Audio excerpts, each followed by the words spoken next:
Vicky express में आपका स्वागत है।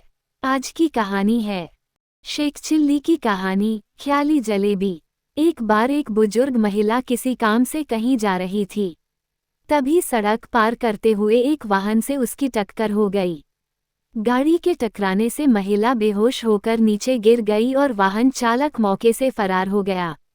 दुर्घटना का पता चलते ही आसपास के लोग तुरंत बुजुर्ग महिला के पास पहुंचे और उसे होश में लाने का प्रयास करने लगे। सड़क पर इकट्ठा हुई भीड़ को देखकर वहां से गुजर रहा शेख चिल्ली भी वहां पहुंचा। उसने देखा कि एक वृद्ध महिला सड़क पर बेहोश पड़ी हुई है और कुछ लोग उसे पानी के छींटे मार रहे हैं। वहीं कुछ लोग उसके हाथ पांव पकड़े हुए हैं तो कुछ हवा लगा रहे हैं। महिला को घेरे कुछ लोग उसे अस्पताल पहुंचाने के लिए वाहन का बंदोबस्त करने के लिए कह रहे थे, जबकि कुछ लोग उसे ज्यादा चोट न लगी होने की बात कहकर वहीं होश में लाने की कोशिश करने की बात कह रहे थे। सभी की बात सुनकर शेख चिल्ली ने भी बुजुर्ग को होश में लाने के लिए अपना विचार रखा। उसने कहा कि बुजुर्ग महिला को होश में लाने के लिए हमें पहले गर्मा-गर्म जलेबियां लानी होंगी, फिर उसकी खुशबू इन्हें सूंघानी पड़ेगी और फिर उन जलेबियों को इनके मुंह में डालना होगा। शेख ने आगे कहा कि जलेबियां मुंह में जाते ही इस बुजुर्ग महिला को जरूर होश आ जाएगा। शेख अपनी बात कहकर चुप हो गया, लेकिन किसी ने उसकी बात पर गौर नहीं किया।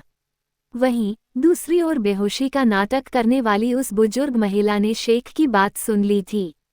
वह जलेबियां खाने के लालच में यूं ही आंखें मूंदे पड़ी रही। जब काफी देर तक किसी ने शेख चिल्ली की बात पर गौर नहीं किया तो बुजुर्ग महिला से सब्र नहीं हुआ और वह उठते हुए शेख चिल्ली की ओर इशारा कर कहने लगी कि कोई इस भले आदमी की भी राय सुन लो और जलेबियां ले आओ। बुजुर्ग महिला की बात सुनकर सभी चौंक गए। सभी ने गुस्से भरी निगाहों से उस महिला की ओर देखा और उसे भला बुरा कहकर अपने अपने रास्ते चले गए। वहीं अपनी बेवकूफ़ी का एहसास होने पर बहानेबाज बुजुर्ग महिला भी चुपचाप सड़क से उठ गई और नजरें झुकाए वहां से चली गई। कहानी से सीख, कभी भी झूठ नहीं बोलना चाहिए या नाटक नहीं करना चाहिए।